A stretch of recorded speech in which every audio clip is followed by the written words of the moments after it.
You're kicking it with G and Renegade on your favorite station. The perfect station. 92 KELZ, the only station with new music, new artists, new sound. Again, we got Lloyd Seaford in the building. Yes, sir. What's up, man? Man, nothing going on, man. You know, out here working for the community. Hey, and that's exactly why I had to bring you in here, because we need all the knowledge on how we can move forward as a community. Like, what are some, like, just to hop right into it, man. Like, what are some things that we could do as a community to help push us forward, like help us get us to the next step? I mean, a lot of things that we can do, you know, I always talk a little bit more directly to the business owners because they're a lot of the people that already get a lot of the revenue and a lot of the things from our communities already. I really start telling them a lot of the business owners that are really successful, we got to look at starting more. We have these incubators that have all these big, exciting ideas, and we need that, of course. But we need more incubators that's doing more practical businesses. It's like our corner stores. We don't know that we sending people, kids to college that make $600,000 a year off our low-income communities, you know, that can be going back towards our community. So we need to work on starting more practical business, our beauty supplies, our corner stores, things of that, just more entrepreneurial ways instead of just preaching college. Don't get me wrong. College, like you said, cool. college is cool, but like, how can we get just the knowledge itself out there better? Because a lot of people don't even know that information is available to them. You know what I mean? How can, I guess, we be able to put that information on the forefront so people know what's really out there, what's the rules and regulations of their community? Right. I mean, to be honest, it's going to take more people, you know, more of us getting out there in the community and having these meetings. Like, my meeting is once a month at the Shape Community Center every second Monday of the month. And one thing we always try to say is we want to preach to entrepreneurs. Any ideas that any people have, you know, we want to try to get you funded. So we want to try to get you to the next level. We have some young ladies that that want to start a beauty supply. We put them in touch with most of the beauty supply, black-owned beauty supply people in Houston.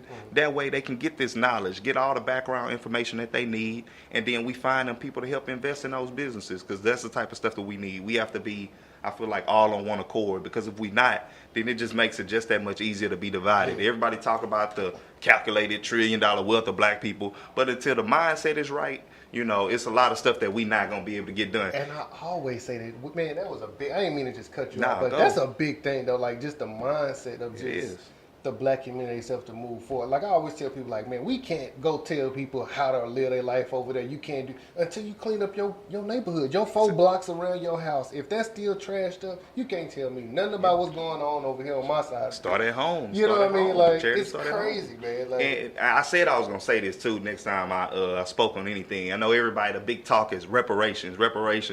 But don't get me wrong. You cut every black person a check, I feel like right now, I feel like we just going to spend it at the wrong businesses. We don't even have what solidifies us, like, as a, who are we? Like, Chinese people, they come from China. Japanese people come from Japan. Like, who are we? We don't really have a set thing to even get the pay. I mean, my thing is making sure that we have a set agenda if we were to get a check on what we going to spend our money on, and not just all go buy houses and cars that, you know, some people wouldn't be able to keep up in the future. So my thing is we having a consolidated plan to say this is what we're going to do, this is how we're going to do it. And I think the biggest thing is having economic centers. Think how big this would be if we had somebody like Jay-Z and Beyonce say, we opening this economic center, bring us your ideas. You have people lined up around the corner for days trying to tell Beyonce and them they business ideas to get funding. They literally could turn a $500,000 investment to millions of dollars in no time. But why wouldn't they do that? 'Cause that's accountability. I definitely think it is accountability, but I feel like it's off the clout of them as well. It is. Just off them alone, because it's a million ideas out here. You know what I mean? And people have a lot of great ideas, but nobody want to listen to them. Right. So think if they use their social media or any, you know, it don't just have to be them. I just use them because they have the money to facilitate and say, hey, this is how much we're going to invest. And they literally could be, you know, they don't think about it as losing money or investing money for charity. You investing money to take equity in people's businesses to help them get started, and they can literally be the ground floor of 200 small businesses in 1 year. Like how economical would that be? You know, so little stuff like that, I just think we just got to get in people's ears, making sure that we all putting our money together, and people that, you know, like they say, we always got a person to go party with. How many people we got to invest the business with, you know? So I just think it's time to start having those conversations. Not saying that everybody got a business idea, you got to be thinking something big, but at the same time, let's start having these conversations, or at least start going to these groups or these things out in the community that facilitate this type of stuff. So how do we break that? I mean, again, people, we don't, let's just say this as a disclaimer. We don't know all the answers. Not you know all. what I mean? But we just talking on certain things. You know what I mean? Like, but how could we as a, you know what I mean, I guess as a race, as a black, come together more to trust each other more? Because we won't even do business with each other just because of the simple fact, like, I don't even know you going to do exactly what you say you're going to do with the dollars that I give you. For sure. I just think that a lot of it is going to have to be a little bit of trust. But at the same time, we're going to have to, it's transparency will have to take place. We're going to have to be transparent in everything that we do. Like I tell anybody that our whole philosophy in creative group economics, we had 600 people giving $20 a month. That's $12,000. What could we do with that?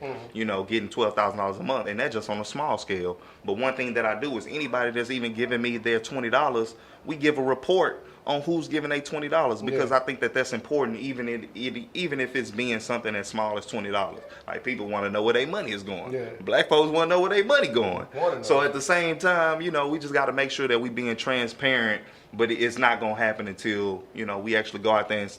But you know, I gotta backtrack some of this. They want to know where their money going. Right. Only when it's things they don't care about. You right. Because when it's something they want, they don't care.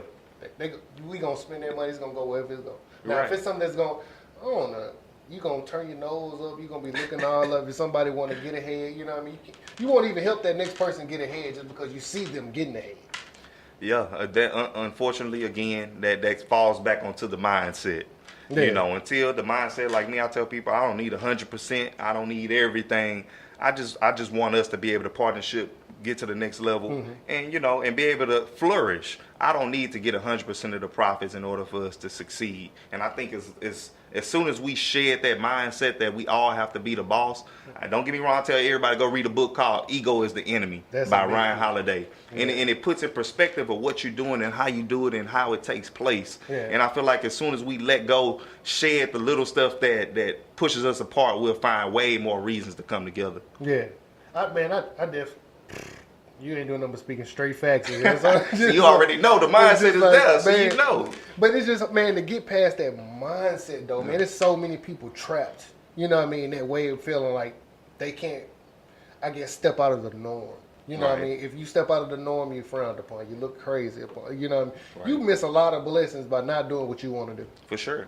And I just think a lot of people just got to kind of get out of their shell. But I tell people, I'm not going to wait, or we shouldn't wait on everybody to get it. I feel like a lot of people, they're going to get it on the way. And at the same time, like, if a war was to break out, trust me, they going to let you know you black. You going to be on our side one way or the other. You ain't got no choice. But, you know, on a serious note, like, at the end of the day, some people just got to get it. And I think we can't condemn people on them not getting it. You know, I go through that all the time. You know, I don't want to condemn somebody for not getting it as much as I do. I just got to give them, you know, a little bit of rope to say, hey, this is what you need to do, you know, or this is how it goes. You do your own research and let's make it happen. And I feel like, even I tell people, I talk to my wife, and we talk about people jailed, criminal justice, and, you know, which is a hot topic now, what everybody talk about.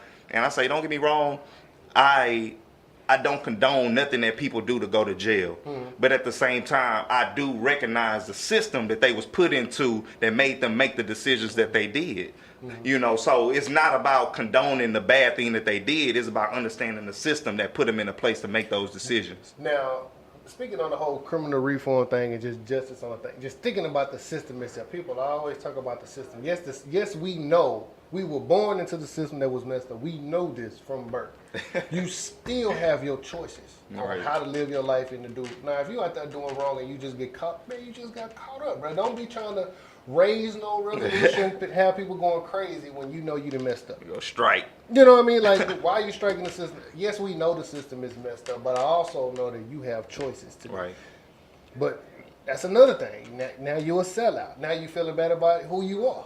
But it started about the system. We, you know, and a lot of people probably won't like this, but you just got to stop condoning bad activity. You got to stop condoning bad activity, whether it's your family or not. I tell people, you know, my little sister a cop, I tell her all the time, you better not shoot nobody out there. I'll be against you like the rest of me if it's unjustified. Because at the end of the day, we have to be accountable. We got to hold people accountable, you know, regardless of who they are. And I think when we start letting people get on that slippery slope and they feel like they should get away, you know, so once that accountability factor is there, you know, hopefully it's not going to make an immediate turnaround, but it's going to let people know we ain't going to take the sympathy for people that's doing the wrong thing. I'm going to say it for the black community. Like, you know what? Look at me.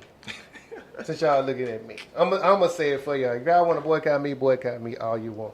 Just because you have a black business does not mean I have to spend my money with you. Especially if you are not accountable and not up to par on your level of what you're doing. You can't expect me to get a 100 thread count shirt and you gave me 25 counts. Like, come on, I'm not going to spend my money with you.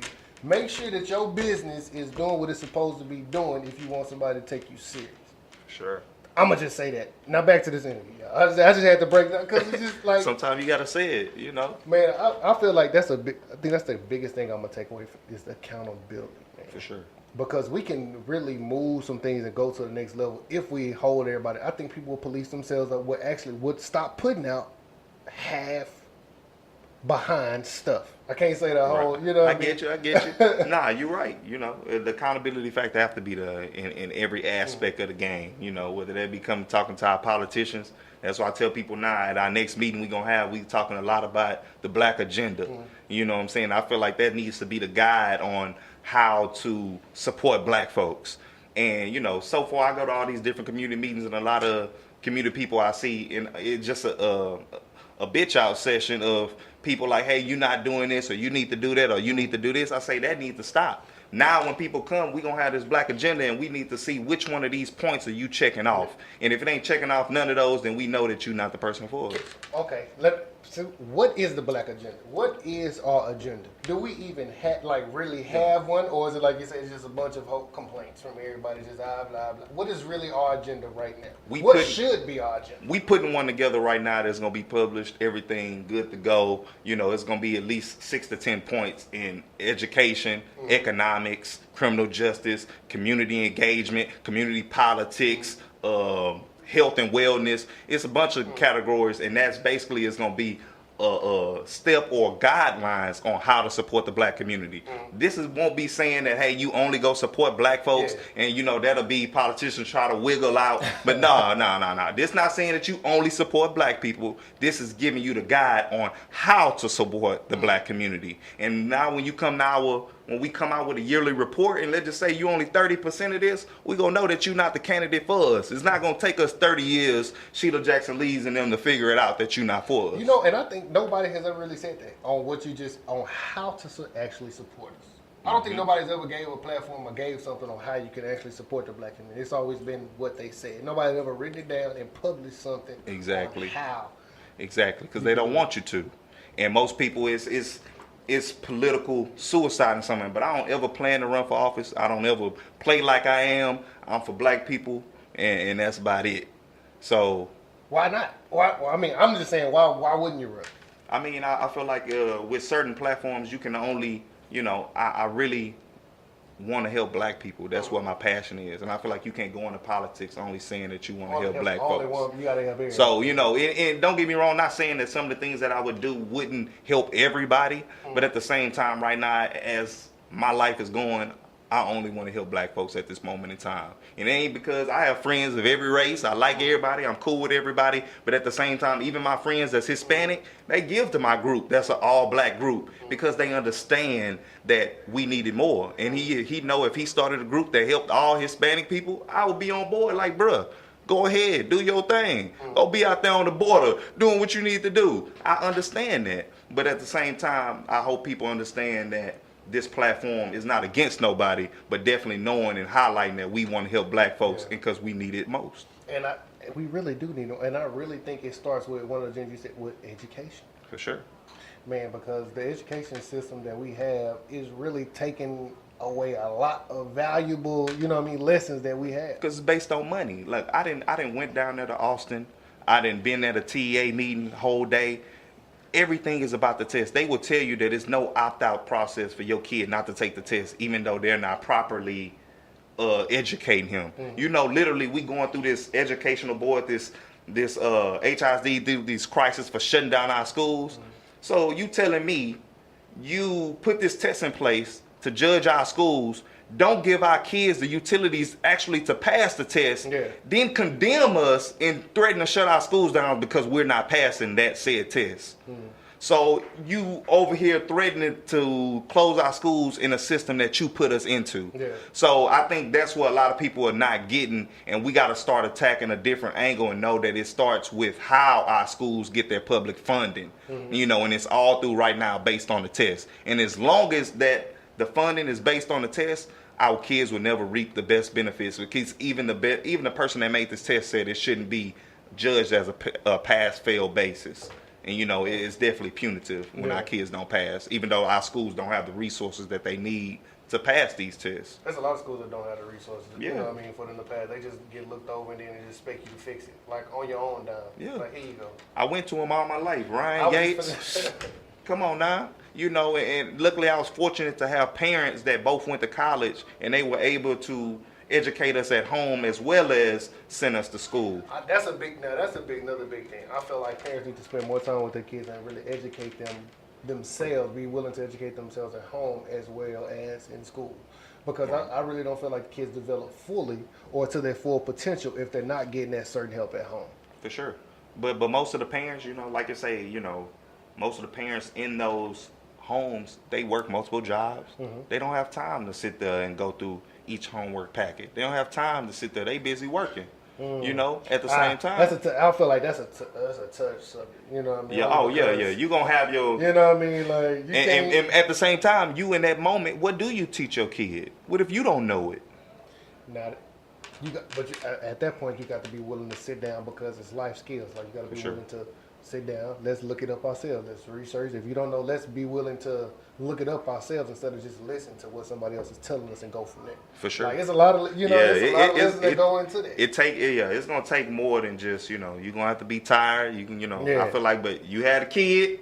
You got to step up and do what you got to do. Exactly. It's going to take that time. It's going to take that extra training that you need. They just not going to get it all at schools because the teachers don't have it. So, with the teachers, and nothing against the teachers, but at the same time, we got to know that when they start to go to these charter schools and these, what are the schools that they have now that's real big? Private, I know you used to charter private schools. Yeah, but they call something specific. I can't. I think the prep or something like that, or prep schools. One of the little private schools. We know what y'all. You don't have to be certified. You know what I'm saying? You don't have to be a certified teacher. So we don't even know that now you can go in these schools and all the school do is just pay that person a less salary.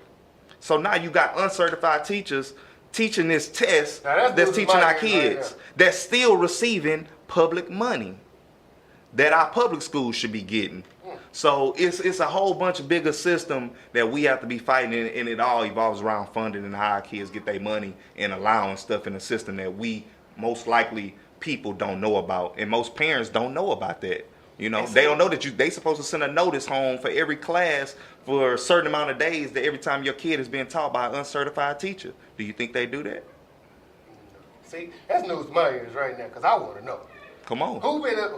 See, this is things like this that need to be put out there.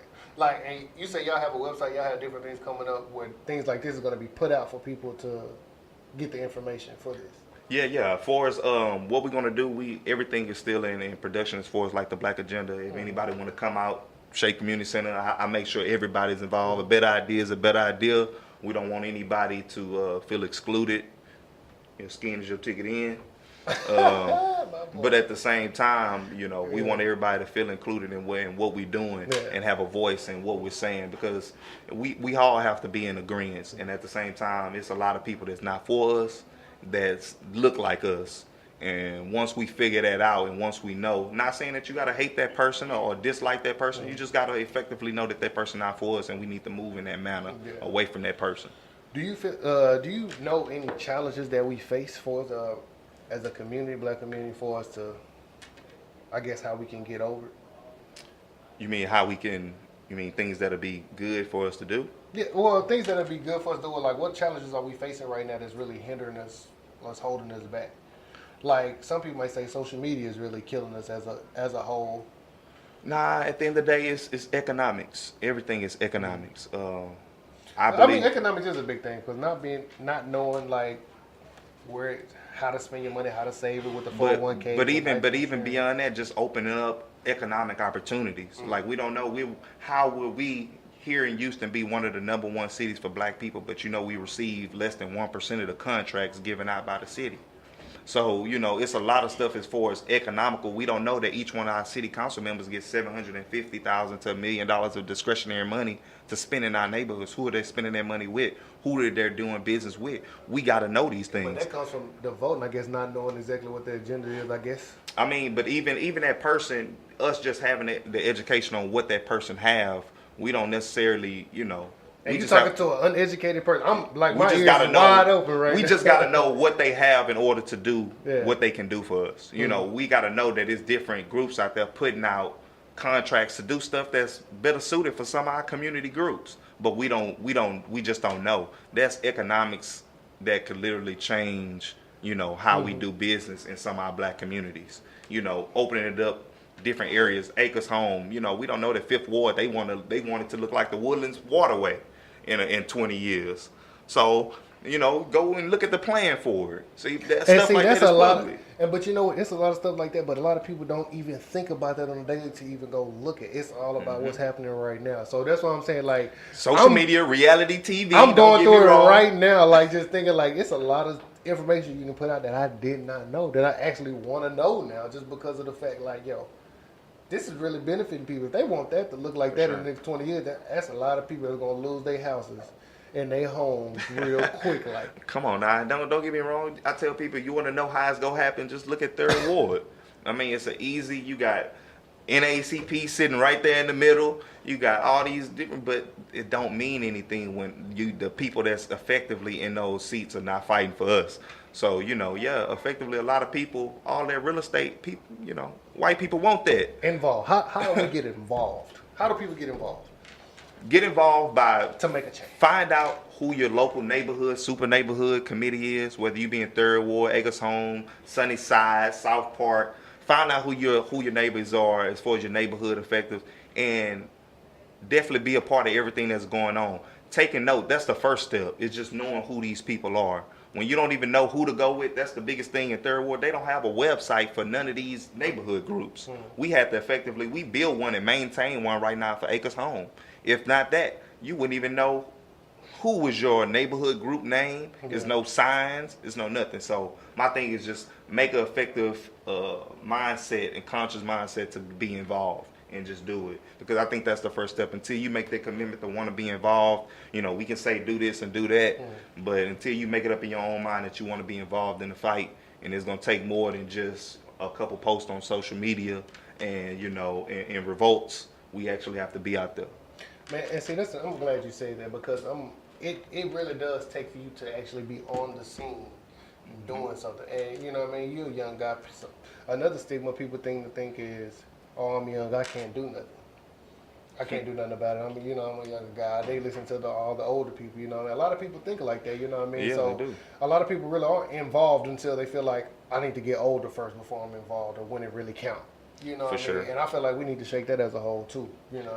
It is. I guess most of the people, in the past that we hadn't seen, they was all older and doing stuff in that scene. Because the person that I ran against in the NAACP, he was 75, 76 years old. So, it's not a plethora of young folks, running around was in that atmosphere. So we just got to step out there. We got to stop thinking that we not, old enough to do something. You literally got people out here breaking records for being young and doing stuff. We really need it, man, because I'm not no shot to the older generation at all, but things change so fast. It's a new era, new everything. And they really don't understand what's really coming up the pipeline, from how it used to be. Yeah. Nah, they don't. It takes a lot of education to try to get them there, a lot of change to try to get people to change. But my thing is just, I tell people, look, just get involved in something, whatever you passionate in.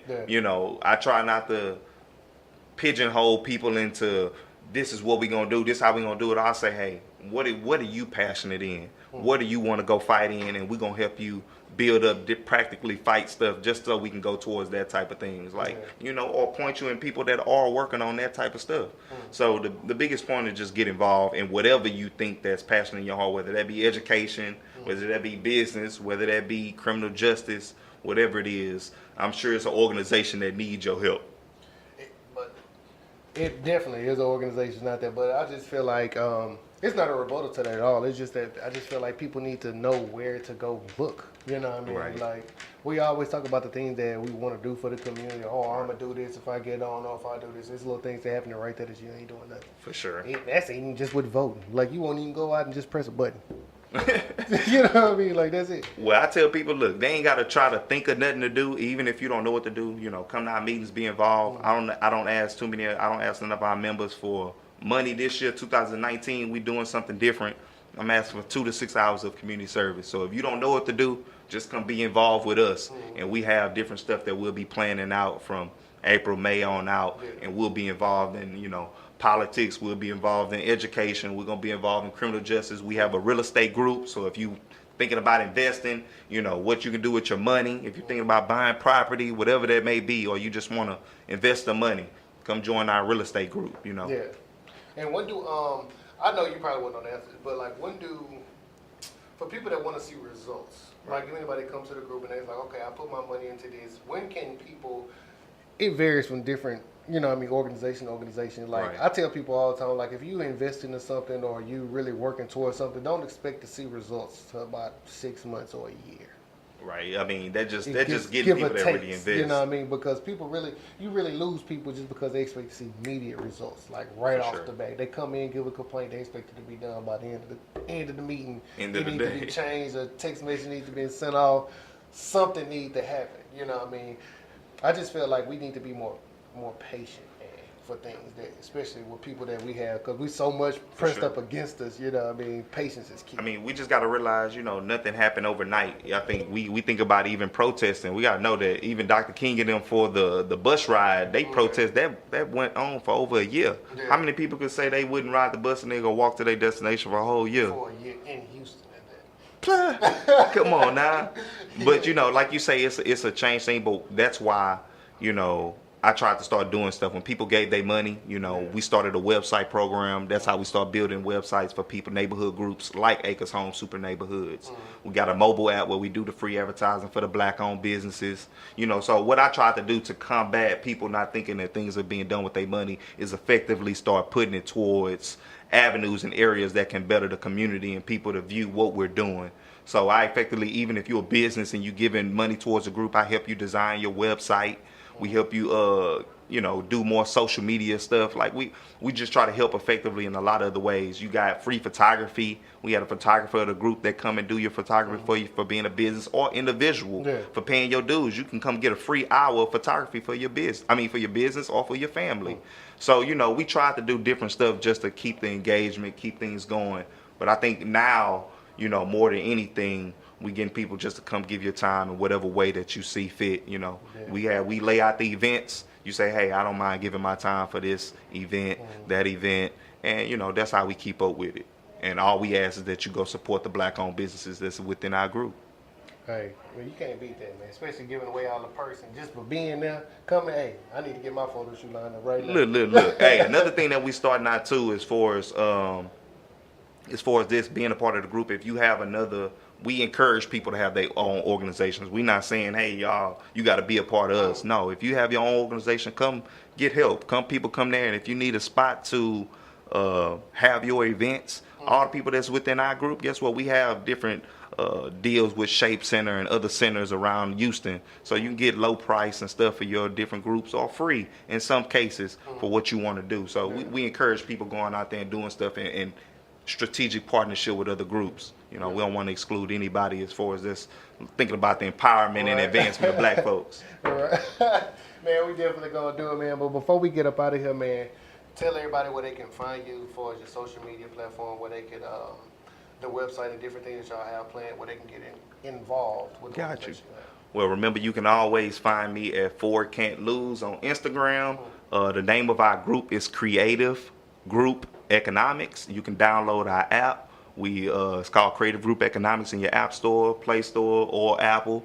You can find us creativegroupeconomics.com or .org or on Instagram. And we have our meetings every second Monday of the month at Shape Community Center at 3815 Live Oak at 7 from 7 to 8. So, you know, your skin is your ticket in. You know, definitely come find us. Subscribe on the website. We send out notifications, text, and email, so you can subscribe, be a member, and you'll get all the texts and stuff about when all our events are. Definitely come be a part. Man, thank you for coming out. Man. I appreciate it. Appreciate you having you, man. You're kicking it with G and Renegade on your favorite station. The perfect station. 92 KELZ, the only station with new music, new artists, new sound.